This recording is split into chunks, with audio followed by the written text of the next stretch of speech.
Assalamualaikum warahmatullahi wabarakatuh. Saya melanjutkan untuk pokok bahasan selanjutnya yaitu vektor dan matrik random. Ya. Jadi dalam model linier, data yang diamati itu umumnya berupa vektor atau matrik, di mana elemennya itu umumnya berupa variabel random. Nah, itu yang kita kenal dengan vektor random.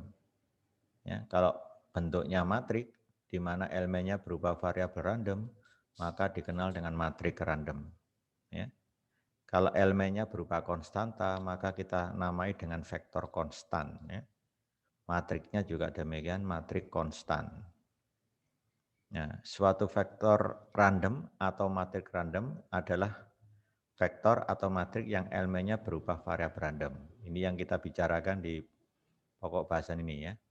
Secara informal, variabel random didefinisikan sebagai variabel yang nilainya tergantung pada hasil suatu percobaan. Ya, ingat, hasil suatu percobaan itu umumnya bersifat acak atau random. Ya.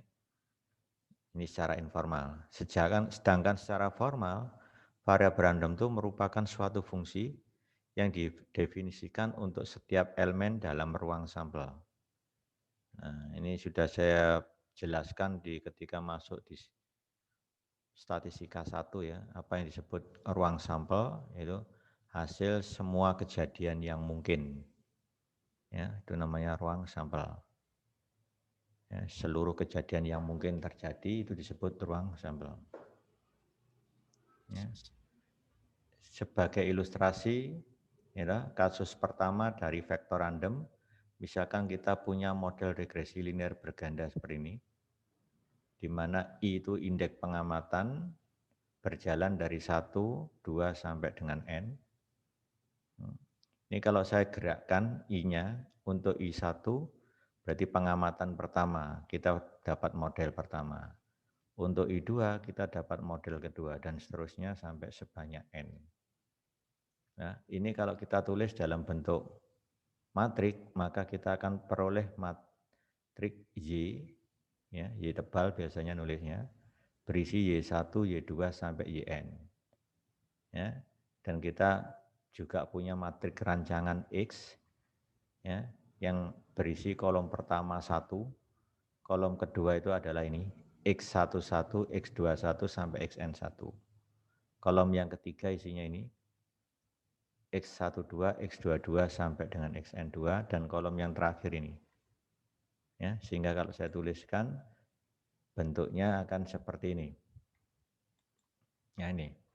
Jadi Y-nya berisi Y1 sampai Yn. Ya, ini tidak saya tulis secara lengkap, yang saya perlukan adalah yang berupa vektor random saja. Dalam hal ini Y adalah vektor random, epsilon juga vektor random. Dalam model regresi linear berganda, ya, yang saya tuliskan di sini, vektor randomnya itu adalah epsilon sama Y. Sedangkan X bukan matrik random karena diasumsikan tetap di dalam model regresi berganda. Ya. Jadi kalau masih ingat ketika kita membahas regresi terapan, ya, bentuk matriknya adalah Y sama dengan X kali beta plus epsilon. Ya, X matrik rancangan dianggap tetap, beta vektor dari parameter dianggap tetap, yang random itu hanya vektor galat sama vektor respon, ya, gitu ya. Itu sebagai contoh ilustrasinya. Nah, datanya berupa data pasangan antara Y dengan X1 sampai dengan XK. Kalau ditulis seperti ini. Ya. Nah, ini semuanya bentuk dari vektor random. Ya. Nah, sekarang kita kembali ke dasar. Ini sudah pernah saya jelaskan di statistika 1 waktu membahas distribusi variabel random. Ya. Kita masih bicara satu variabel random di sini. Saya ulang kembali. Ya, kita mengingat kembali materi statistika 1. Jadi kalau saya punya variabel random Y dengan fungsi kepadatan peluangnya Fy, maka untuk menghitung rata-rata dari Y, lambangnya adalah mu. Jadi mu itu adalah rata-rata dari Y. Ya, jadi didefinisikan sebagai ekspektasi Y. Karena Y-nya kontinu, untuk menghitung ekspektasi Y menggunakan integral. Integral dari Y dikalikan peluangnya Y di Y. Gitu ya. Dengan domainnya diasumsikan real. Min tak hingga sampai tak hingga.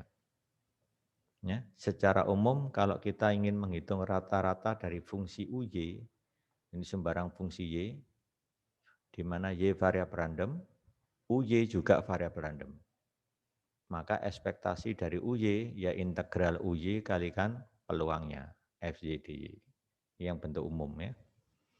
Nah, akhirnya kita juga dapat teori bahwa ekspektasi dari AY, A bisa keluar dari ekspektasi, jadi A kali ekspektasi Y. Ini sudah saya berikan dasarnya di statistika 1, demikian juga yang ini. Ekspektasi dari fungsi Y ditambah fungsi Y, ini dua fungsi yang berbeda ya. Itu sama dengan ekspektasi masing-masing dijumlah. Ya. Kalau ini minus, berarti ini juga minus. Ya, kebetulan yang saya pilih yang plus di sini ya. Kita juga sudah punya definisi varian dari Y, lambangnya adalah sigma kuadrat. Definisi resminya untuk varian Y itu adalah ini. Ekspektasi dari Y dikurangi rata-ratanya Y kuadrat. Ya. Bahkan ini bisa dibuktikan sama dengan apa nih varian Y ini. Ekspektasi Y kuadrat dikurangi mu kuadrat. Ini bisa buktikan ya. Ini sudah, nah ini buktinya ya, nanti bisa dibuktikan seperti ini. Ya. Jadi ekspektasi Y kuadrat min mu kuadrat. Ya. Untuk menghitung variansi tadi. Nah, berlaku juga teorema ya, bahwa variansi dari AY, A ini bisa keluar dari varian tapi harus dikuadratkan. Jadi A kuadrat kali varian Y. Karena varian Y tadi sudah kita misalkan sigma kuadrat, you know, maka varian AY A kuadrat kali sigma kuadrat. Ini bisa dibuktikan, ya. Di statistika 1 sudah saya buktikan ini, ya, bahwa varian AY itu ini. Cara membuktikannya ya pakai ekspektasi. Ya, ini sama saja ekspektasi AY dikurangi rata-ratanya AY dikuadratkan. Nanti terbukti ini. Ya, akan dikali lagi materi statistika 1. Demikian juga kovariannya, ini sudah saya jelaskan di statistika 1. Kovarian antara YI dengan YJ, di mana I tidak sama dengan J di sini ya, itu dilambangkan dengan sigma IJ. Ya, definisi kovarian ya ini. Ya, cuma kalau di statistika 1 saya namai ini X, yang ini Y. Kovarian X, Y. Ya. Kalau di sini saya ganti YI, YJ. Ya, jadi sama konsepnya. Jadi prinsipnya adalah kovarian itu ekspektasi juga. YI dikurangi rata-ratanya YI, namanya mu I. Dikali YJ dikurangi rata-ratanya YJ, namanya mu J. Ya, dari sini nanti kita bisa buktikan sama dengan apa? Ekspektasi YI kali YJ min mu I kali mu J. Bisa dibuktikan. Ya. Ya, caranya ya kita kalikan satu-satu. Ya, ada 4 suku, nanti disederhanakan jadi 2 suku. Ya, jangan lupa mu I di sini ekspektasinya YI, mu J ekspektasinya YJ. Ya. Nah, ini sudah kita pelajari di statistika 1, kita hanya mengulang saja. Sekarang kita lihat, nah ini buktinya tadi, ya, bahwa kovarian antara YI dengan YJ itu bisa ditulis seperti ini. Nah, sekarang kita kembali ke peluang bersama atau fungsi densitas bersama. Dari YI dan YJ ditulis seperti ini. Kalau YI dan YJ itu saling bebas atau independen, maka bisa ditulis menjadi perkalian fungsi kepadatan peluang masing-masing. Nah, jadi ini fungsi kepadatan peluang untuk YI dikalikan fungsi kepadatan peluang untuk YJ. Ini boleh apabila YI dan YJ-nya saling bebas. Kalau tidak saling bebas, nggak boleh ditulis seperti ini. Ya tetap ini. Ya, itu bedanya antara saling bebas dan tidak saling bebas. Nah, anggap aja ini independen atau saling bebas, maka berubah jadi gini. Nah, sekarang kita bisa mencari densitas marginal dari YI. lambangnya adalah FIYI. Nah, ini juga sudah saya jelaskan di statistika 1. Kalau Anda punya fungsi kepadatan peluang bersama Fx, Y, kan gitu kan, kalau di statistika 1. Fungsi marginal dari X itu apa? Biasanya saya tulis Gx, integralkan Fx, Y terhadap Y. Jadi disilang. Ya. Kalau fungsi marginal dari Y, integralkan fungsi kepadatan peluang bersama terhadap X. Jadi disilang. Sama. Kalau fungsi marginal dari YI, diintegralkan terhadap YJ. Fungsi marginal dari YJ, namanya nanti FJYJ, diintegralkan terhadap XI. Terhadap YI, ya, dibalik. Nah, ini konsep dari densitas marginal. Nah, ini kalau YI dan YJ-nya saling bebas, bisa juga ditulis dalam bentuk ekspektasi. Itu ekspektasi YI kali ekspektasi YJ, ya, kalau saling bebas. Kalau tidak bebas ya nggak boleh, ya, jadi tetap seperti ini ngitungnya. Nah, gimana cara ngitungnya? Ya nanti ngitung ekspektasinya ini pakai double integral. Ya, integral terhadap YI, kemudian integral lagi terhadap YJ, FYI, YJ. Jadi yang dipakai ini. DYI, DYJ gitu ya. Itu cara ngitungnya kalau seandainya tidak bebas. Kovarian antara YI dengan YJ disingkat YI, sigma IJ. Ya, kalau dia saling bebas, maka kovariannya 0. Ya, jadi kalau dia saling bebas, kovariannya 0. Ya, kalau tidak saling bebas, tidak 0. Di sini ada sesuatu yang harus hati-hati. Apakah kalau kovariannya 0, itu selalu saling bebas? Itu yang menjadi pertanyaan. Misalkan kita punya variabel random YI dan YJ dengan peluang bersamanya seperti ini, FYI, YJ. Kalau kita hitung kovarian antara YI, YJ 0, apakah YI dan YJ-nya saling bebas? Jawabnya belum tentu. Tapi kalau saya balik, jika YI dan YJ-nya itu saling bebas, dijamin kovariannya pasti 0. Perhatikan, tidak boleh dibalak-balik sembarangan ya. Jadi kalau kovarian YI dengan YJ sama dengan 0, belum tentu YI dan YJ-nya itu saling bebas. Ini bisa kita lihat. Tapi kalau YI dan YJ-nya saling bebas, pasti kovariannya 0. Mana jaminannya ini? Kovarian antara YI dengan YJ itu 0 jika YI dan YJ-nya saling bebas. Kan implikasi ini. Jika ini, maka itu. Ya, jadi bahasanya jika P, maka Q, ini Q-nya ini. Ya, saya ulang. Dua variabel random saling bebas berakibat kovariannya 0. Dua variabel random yang kovariannya 0 belum tentu saling bebas. Ingat gitu ya. Nah, untuk membuktikan itu, ini ada ilustrasi ya, ilustrasi contoh. Ini penjelasannya. Pada kasus pertama, vektor random yang didefinisikan pada subbab 2.1, kita punya variabel random Y1 sampai YN yang saling bebas. Ya, yang diperoleh dari sampel acak atau sampel random. Ya. Akibatnya apa? Kovariansinya 0 untuk I tidak sama dengan J. Ya, kalau Y1, Y2 sampai YN saling bebas, kovarian antara Y1 dengan Y2, Y1 dengan Y3, Y2 dengan Y3 itu pasti 0. Nah, tapi kalau kita punya kovarian 0, belum tentu YI-nya ini saling bebas. Itu yang menjadi kasus kedua. Belum tentu. Sebagai ilustrasinya, ini saya berikan contoh 2.1. Di sini tuh saya punya variabel random bivariat, berarti pasangan antara X dengan Y, makanya bivariat. Ya.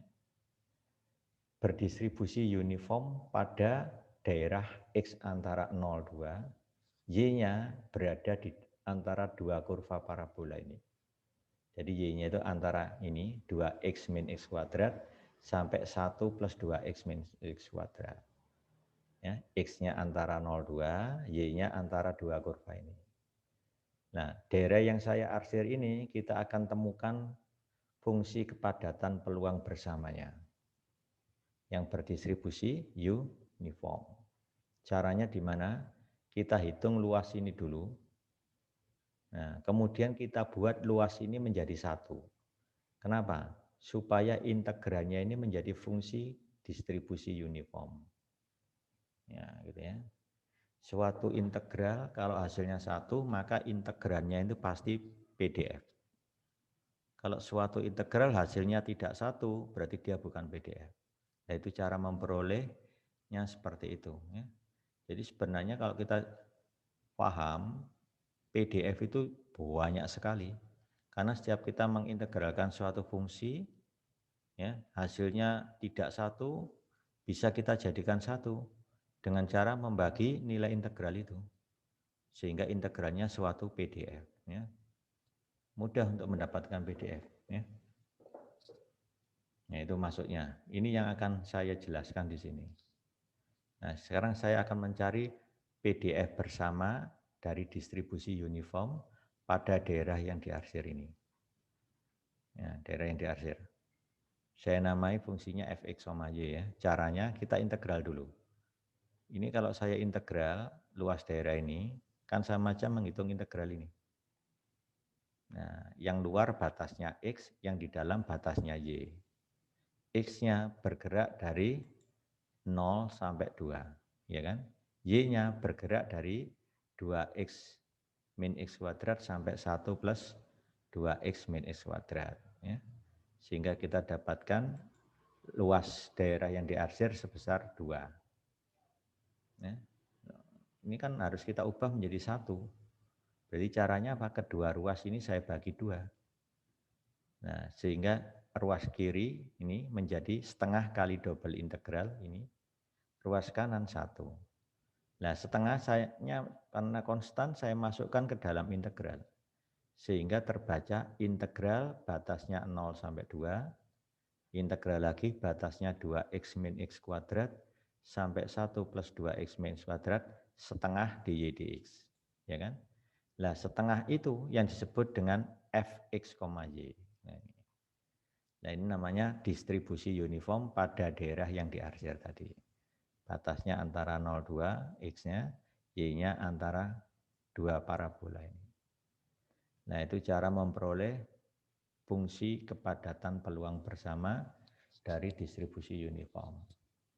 Ya, cirinya uniform itu nilainya konstan. Untuk x dan y-nya bergerak di daerah yang diarsir tadi, yang diarsir ini. Jadi x, y itu bergerak di sini. Kita nggak bisa ngitung banyaknya. Tapi fungsi kepadatan peluangnya itu konstan. Maka dikenal dengan distribusi uniform. Hasilnya sudah kita dapat ya, setengah. Karena integralnya ini pasti 1. Ya. Diperoleh dari sini tadi. Oke, kalau kita sudah lengkap punya fungsi kepadatan peluang bersama, yaitu nilainya setengah tadi, dan domainnya juga sudah diberikan, kita sudah bisa menghitung kovariansi antara X dan Y.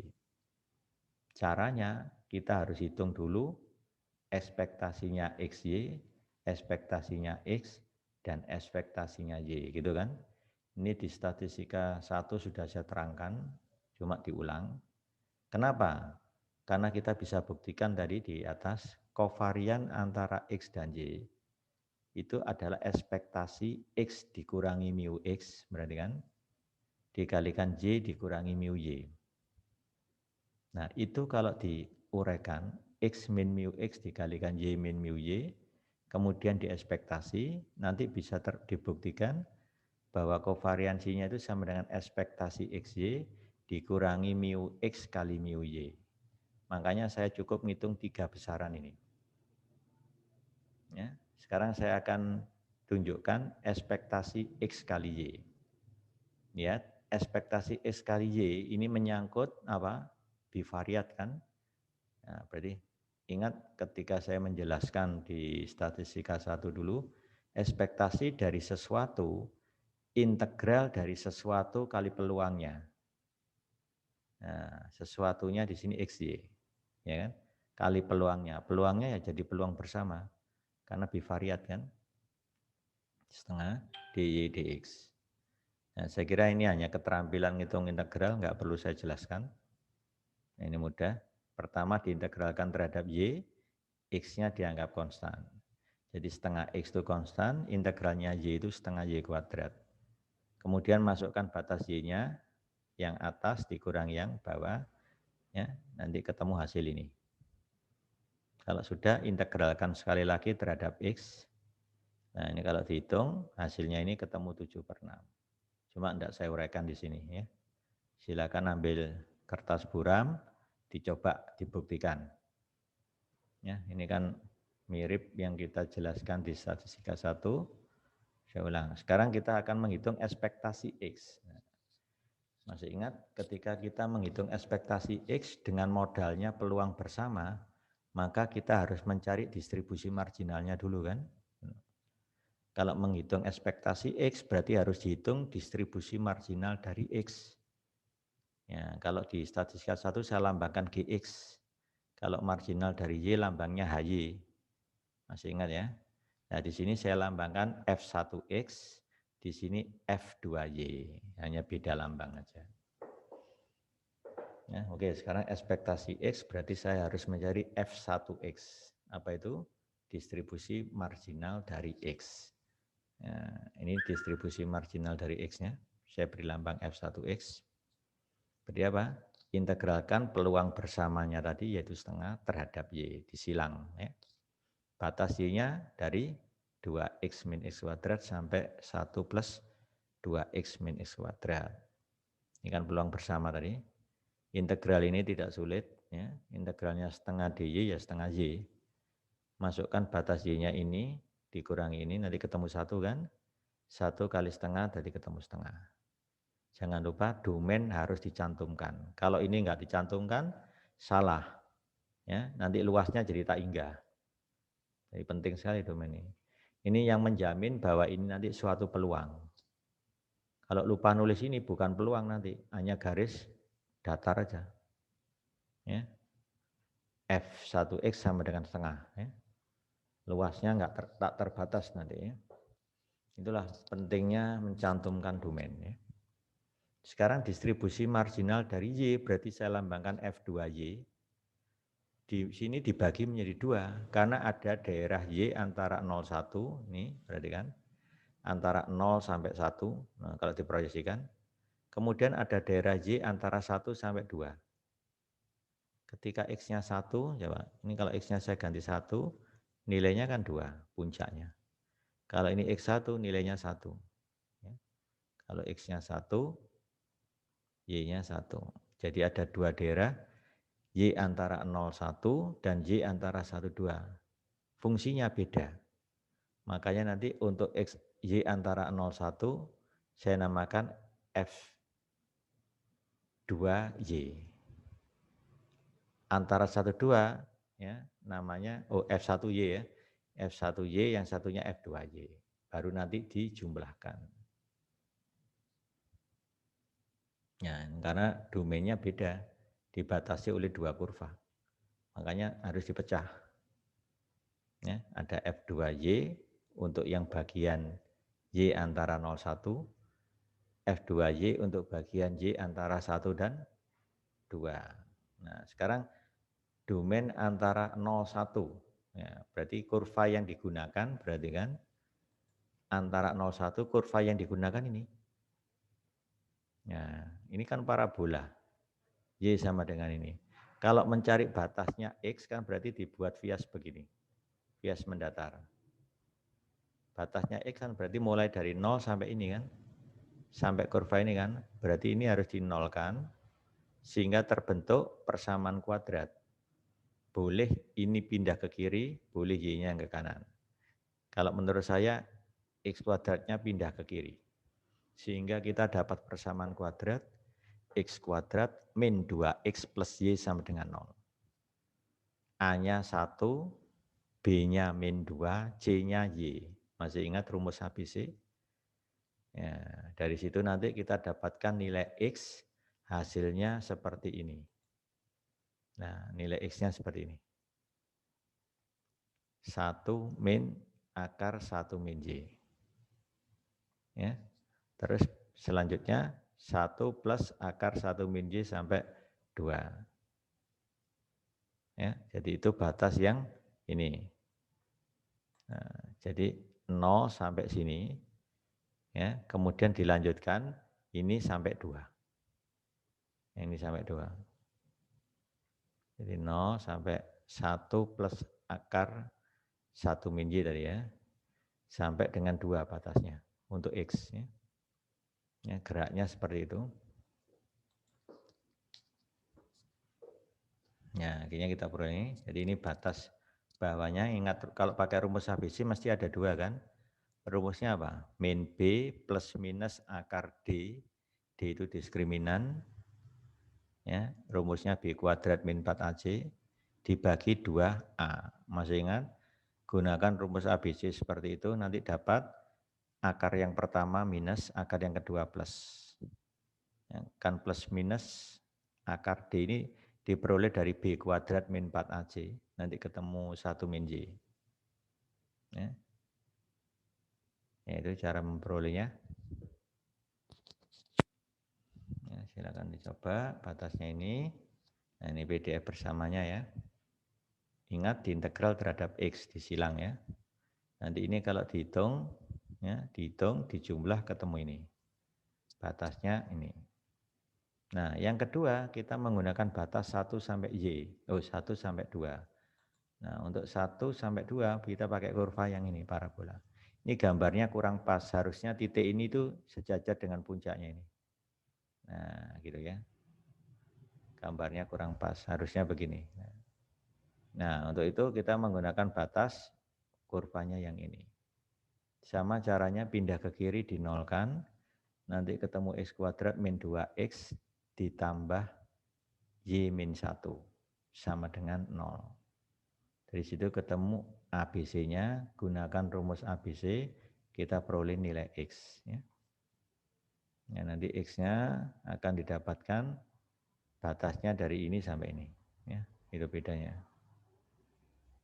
Ya, ini kalau diintegralkan, ketemu akar 2 min Y. Ya, kalau sudah ketemu fungsi marginal dari Y, baru kita bisa menghitung ekspektasi Y dan ekspektasi X. Ekspektasi X itu apa? Integral X, di mana X-nya bergerak 0 sampai 2, ya, dikalikan F1X. F1X-nya setengah. Hasilnya ini nanti. Integral 0 sampai 2, X dikalikan, ini sebenarnya F1X, distribusi marginal dari X. Bukan peluang bersama. Ya. Nah, untuk Y, berarti apa? Ekspektasi Y itu adalah integral Y kalikan peluangnya. Peluangnya kan dibagi 2. Ada F2Y untuk domainnya 0 sampai 1, ada F2Y untuk domainnya 1 sampai 2. Ini 0 sampai 1. Y kalikan peluang marginal. Ya. Y kali peluang marginal. Tinggal dihitung, dijumlah, ketemu 7/6. Baru kita bisa dapat kovariansinya. Ini kan sudah kita buktikan ini di statistika 1. Nah, kovarian antara X dan Y itu ternyata setelah dihitung 0. Nah, kalau 0, apakah berarti X dan Y-nya itu saling bebas? Ternyata tidak. Ya, ini bisa dibuktikan di sini. Bagaimanapun juga X dan Y jelas saling bergantung. Karena ringnya Y untuk setiap X bergantung pada nilai X. Coba perhatikan. Ketika X saya inputkan 1, maka nilai Y yang ada di sini dengan Y yang ada di situ ada ketergantungan pada nilai X yang sama. Nah, kita ngambil X di sini, loh ada ketergantungan. Ya. Jadi antara tinggi ini dengan tinggi ini ada hubungan. Ya, kalau dilihat sekilas ini kayaknya 2 kalinya ini. Sekilasnya begitu. Nah, sehingga kalau kita lihat ekspektasi Y syarat X, ternyata diperoleh dari rata-ratanya. Ini tambah ini bagi 2. Nah, itu yang menarik ya. Ini ditambah ini bagi 2. Nah, Itu.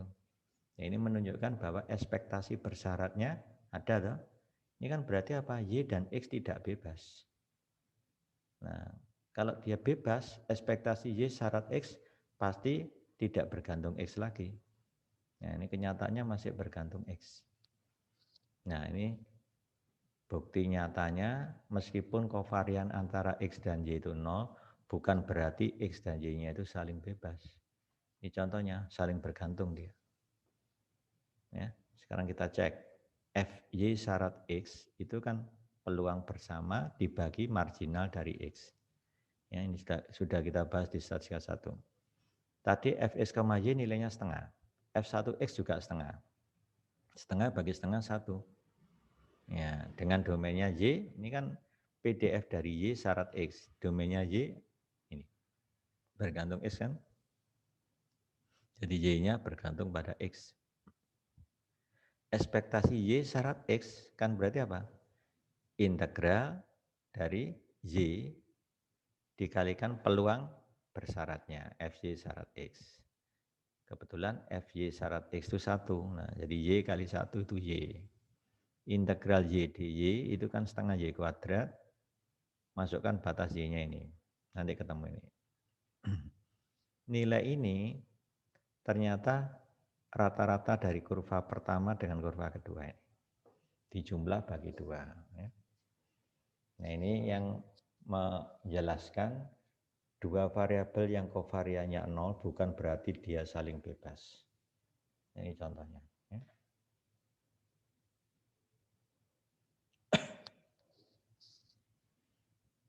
Nah, ini rata-ratanya kan ya. Nah, sekarang kita bisa hitung korelasi antara YI dengan YJ. Definisi korelasi kan sama kovariansi antara YI dengan YJ dibagi simpangan bakunya YI dikali simpangan bakunya YJ. Ini ya, definisi korelasi. Baik, sekarang kita lanjut ke vektor min dan matrik kovariansi dari vektor random. Nah, saya di sini membahas tentang vektor random dulu, di mana lambangnya adalah Y tebal, elemennya Y1 sampai YP. Jadi Y ini vektor random berdimensi P. Definisinya, ekspektasi dari vektor random, ya, itu sama saja ekspektasi dari Y1 sampai YP. Apa definisinya? Ekspektasi bekerja pada semua elemennya yang berupa variabel random. Nah, jadi nanti ekspektasi Y1, ekspektasi Y2, sampai ekspektasi YP. Ingat, ini vektor random. Nah, kalau ini saya ganti matrik random, ya ekspektasinya tetap bekerja pada semua elemen matrik. Nah, itu definisi aslinya seperti itu. Ya. Jadi nanti ini sama dengan ekspektasinya Y1, ekspektasi Y2, sampai ekspektasi YP. Nah, selanjutnya ekspektasi Y1 itu saya namai mu1, ekspektasi Y2 itu mu2, ekspektasi YP itu mu-P. Lihat, ini nulisnya tipis. Nah, kalau dihimpun membentuk vektor kan, nah vektor lambangnya tebal, mu tebal, yang berisi mu tipis ini. Nah, akhirnya kita dapat definisi lengkap, ekspektasi dari vektor random Y sama dengan mu tebal. Loh Pak, kalau ini saya ganti vektor randomnya X tebal di mana? Apa mu juga? Lah, dibedakan. Kalau pakai Y, ekspektasi Y berarti mu berindeks Y gitu. Kalau pakai X, mu berindeks X itu untuk membedakan mu-nya Y dengan mu-nya X. Nanti begitu. Karena ini hanya bicara satu vektor random, nanti nulisnya cukup mu aja ya. Nah, kita juga sudah jelaskan tadi ya ini penjelasannya. Ekspektasi YI itu diperoleh dari tadi ya, integral YI dikalikan peluangnya YI di YI. Ya, densitas marginal dari apa ini? YI ya. Densitas marginal dari YI dipakai untuk menghitung rata-rata YI. Ya. Nah, kalau kita punya dua buah vektor random namanya X dan Y, dimensinya sama yaitu P kali 1, maka ekspektasi dari X ditambah Y sama dengan ekspektasi masing-masing dijumlah. Gitu ya. Ekspektasi X tambah ekspektasi Y. Oke, ini sudah cukup jelas definisi ini. Sekarang saya langsung masuk ke matrik kovariansi. Ini masing-masing adalah variansinya Y1, variansinya Y2, variansinya YP. Berarti kan? Ini kovariansi antara YI dengan YJ. Untuk I tidak sama dengan J. Jadi kalau I-nya 1, J-nya 3, berarti sigma 1, 3. Itu artinya kovariansi antara Y1 dengan Y3. Gitu. Kalau I1, J-nya 2, sigma 1, 2, kovariansi dari Y1 dan Y2. Begitu seterusnya ya. Nah, definisinya itu sederhana. Ternyata kovariansi dari vektor random Y yang berisi Y1 sampai YP, ingat ya, bentuknya apa? Bentuknya sigma. Sigmanya wujudnya apa? Matrik. Ukurannya berapa? P kali P. Jadi kalau vektor randomnya itu berdimensi P kali 1, matriknya pasti ukuran P kali P. Elemen diagonal utamanya ini adalah variansinya. Ini variansi Y1, ini variansi Y2, ini variansi YP. Untuk seterusnya, lambang sigma 11 bisa diganti sigma 1 kuadrat. Sigma 22, sigma 2 kuadrat, sigma PP jadi sigma P kuadrat. Itu biasanya kita tulis seperti ini. Jadi ini pengganti dari itu, ini pengganti itu. Ini untuk memudahkan aja. Ya. Jadi ingat, jadi nanti kalau kita punya vektor random Y, di mana elemennya adalah ini, apa kovarian Y? Suatu matrik yang berisi varian kovarian, maka disebut matrik var-kovar. Varian kovarian, gitu ya. Dan dia simetri. Ingat ya, simetri. Kovarian antara Y1 dengan Y2 pasti sama dengan kovarian antara Y2 Y1. Ya, gitu ya. Oke, ini paham? Nah, jadi penjelasan saya tadi ada di sini. Kalau indeksnya sama, bisa disingkat YI kuadrat. Oh, sigma I kuadrat. Nah, itu untuk menggantikan ini. Ya. Ya, jadi sudah paham bahwa kovariannya Y seperti itu. Berupa matrik ukuran P kali P.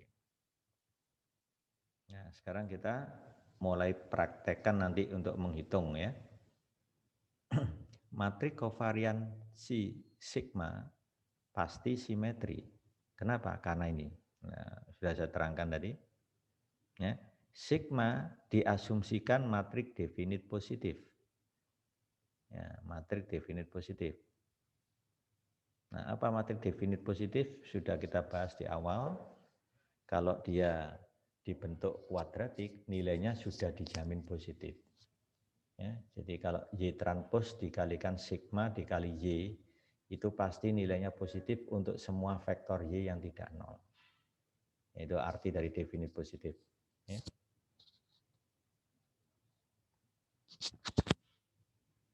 Nah, sekarang kalau semi definit positif berarti apa? Nilainya bisa positif, bisa nol. Bentuk kuadratiknya tadi ya.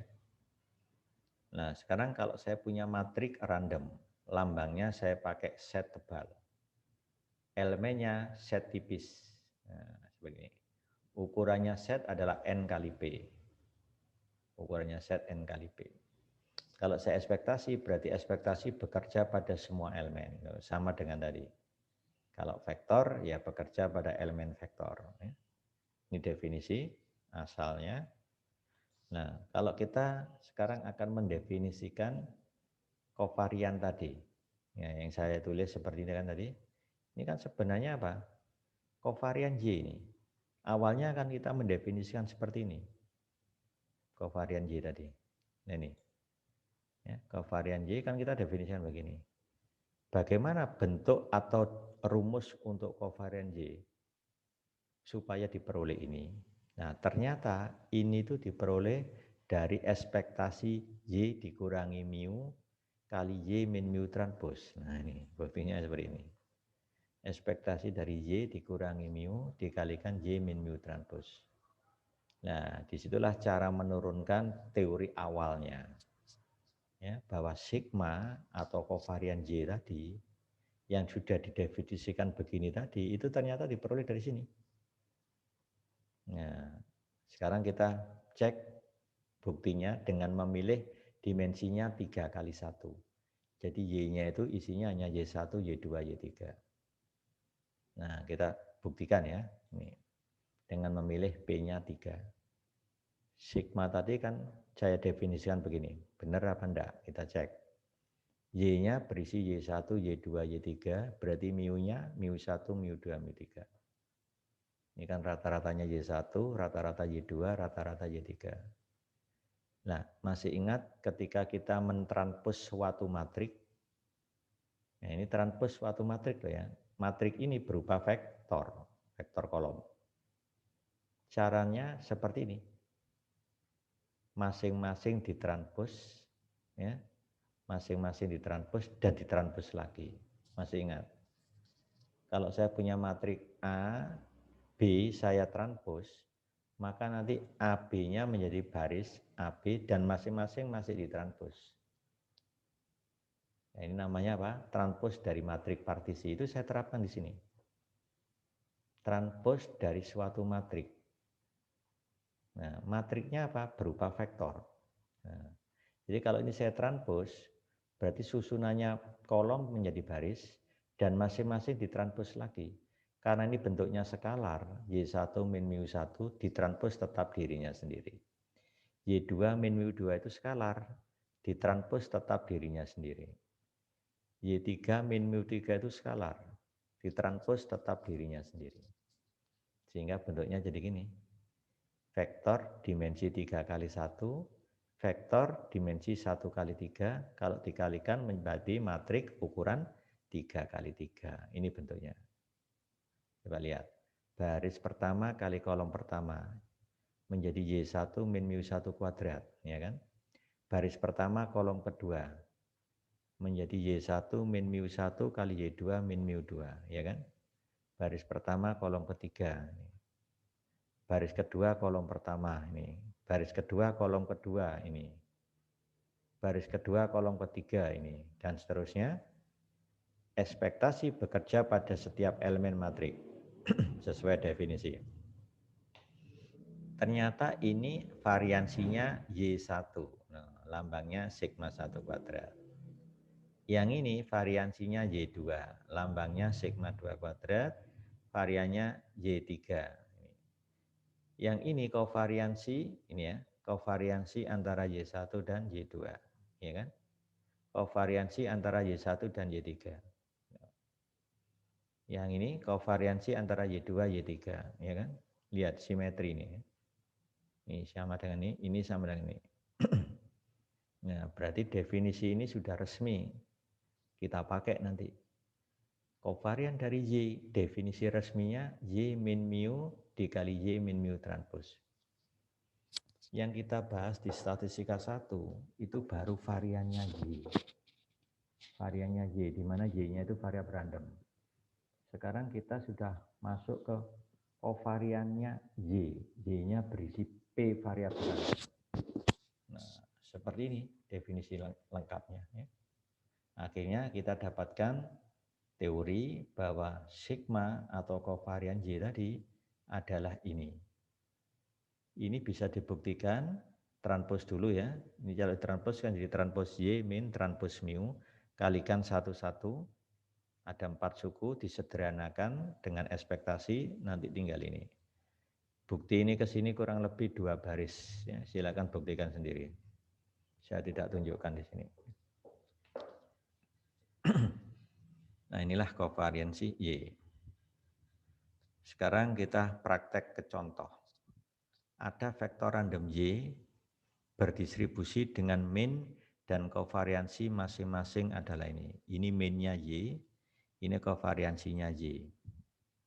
Ingat, Y-nya ini jelas vektor berdimensi 3 kali 1. Karena minnya ada 3 elemen kan. Kovariansinya matrik ukuran 3 kali 3. Dan dia simetri loh ya, simetri. Hitung variannya Y1. Nah, berarti tinggal baca di sini. Ini kan dari varian Y1, varian Y2, varian Y3. Langsung terjawab. Varian Y1 adalah 1, varian Y2-nya 3, varian Y3-nya 4. Sudah terjawab. Terus hitung kovariansi antara Y1 dan Y2. Berarti ada di sini. Ini kan Y1, Y2. Kovariansinya 0. Kovariansi antara Y1 dan Y3 berarti yang ini, min 1. Kovariansi antara Y2 dan Y3 berarti ini, 2. Oh, maaf, ini harusnya 2 ya. Ini salah tulis. Ya, ini 2. Kovariansi antara Y1 dan Y2. Dan Y3 ya. Jawabnya adalah 2.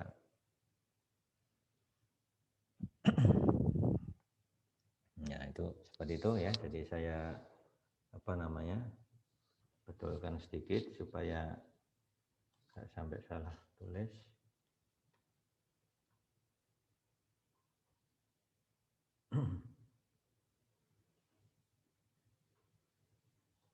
Jadi masuk di slide. Oke, saya copy aja, saya taruh di sini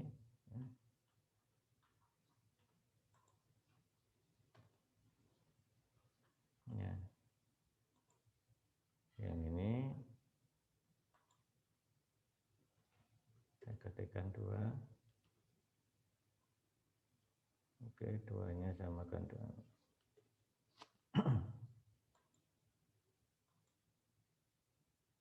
oke. Sekarang saya pen.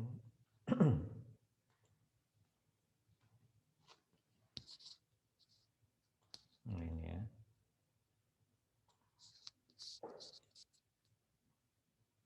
Ini saya hapus dulu.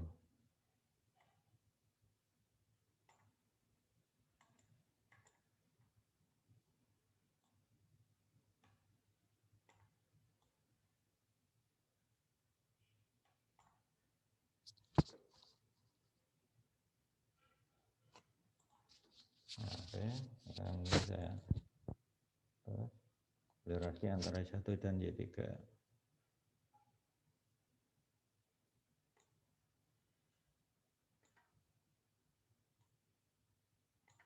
Nah, ini sekarang saya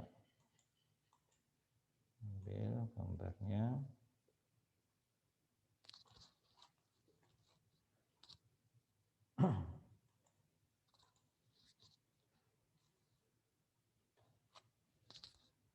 Nah, udah jadi seperti ini. Ini adalah contohnya ya, jadi seperti ini. Ya, jadi kovariansi antara Y2 dan Y3 itu adalah 2. Ya. Korelasi antara Y1 dan Y3 sesuai definisinya tadi, yaitu kovariansi antara Y1 dan Y3, nilainya sudah kita hitung tadi min 1. Ya. Min 1 dibagi simpangan bakunya Y1 kali simpangan bakunya Y3. Simpangan bakunya Y1 itu berarti akarnya ini, akarnya 1, 1. Simpangan bakunya Y3, akarnya ini 2. Ya. Akar dari variansi ya. Berarti ketemu korelasinya min setengah. Ya, saya kira itu jelas. Sekarang lihat contoh berikutnya. Perhatikan ini, vektor random Y1, Y2 sampai dengan Yn. Berdistribusi identik independen dengan minnya mu. Dan variansinya sigma kuadrat. Perhatikan di sini ada petunjuk Y1, Y2, Yn ini independen. Kalau independen berarti apa? Kovariansi antara Y1 dengan Y2 0. Y1, Y3 juga 0, Y2 dengan Y3 0 dan seterusnya. Min-nya identik yaitu sebesar mu, variansinya juga identik sebesar sigma kuadrat. Jadi nanti ini maknanya ekspektasinya Y1 itu mu, ekspektasinya Y2 juga mu. ekspektasinya YN juga mu. Variansinya Y1 itu sigma kuadrat. Variansinya Y2 juga sigma kuadrat. Variansinya YN juga sigma kuadrat, itu arti identik. Independen berarti antar YI, YJ saling berkovariansinya 0. Itu independen ya. Jadi kalau independen, kovariansinya pasti 0. Kalau kovariansinya 0, belum tentu independen. Itu yang kita bahas tadi. Di contoh 2.1 ya. Sekarang sudah jelas di sini. Kalau saya bentuk menjadi vektor random namanya Y1 sampai YN. Ini vektor random ya. Ini ada transpose, jadi nulisnya kolom gini. Cuma ini saya tulis dalam bentuk baris, jadi harus ditranspos. Hitung ekspektasi Y. Nah, karena ekspektasi Y, saya beri lambang mu Y, mu-nya tebal. Apa itu isinya mu Y? Ya, ekspektasi Y1, ekspektasi Y2, sampai ekspektasi YN. Karena ekspektasinya Y1 itu mu, ya, ekspektasi Y2 juga mu, berarti kita punya vektor mu sebanyak n. Kalau ditulis cukup mu kali J. J-nya vektor satuan berdimensi n. Ini yang sudah kita terangkan di aljabar matrik. Ya. Sehingga mu Y-nya sama dengan mu tipis kali J. J vektor satuan. Nah sekarang kovarian dari Y. Lambangnya tadi kan sigma kan. Sigma. Isinya kan yang ini variansinya Y1, variansinya Y2, ini yang variansinya YN, semuanya sama karena identik. Karena independen, kovariansinya 0. Oh, ya kan? Kovariansinya 0. Ternyata ini adalah matrik diagonal, bisa kita tulis menjadi sigma kuadrat kali identitas. Sigma kuadratnya keluar, kan menjadi satu semua ini, atau matrik identitas. Hitung determinan dari sigma. Ya, kembali ke aljabar matrik. Determinan dari sigma sama aja determinan dari sigma kuadrat I. Sigma kuadrat skalar, ya. Kalau dihitung determinannya berarti skalar dipangkatkan n. Kenapa? Karena dimensi atau ukuran dari matrik I itu adalah n kali n. Sehingga hasilnya menjadi sigma kuadrat pangkat n atau sigma pangkat 2n. Dikali determinannya I. Determinannya I kan 1, maka tinggal sigma pangkat 2n. Gitu ya.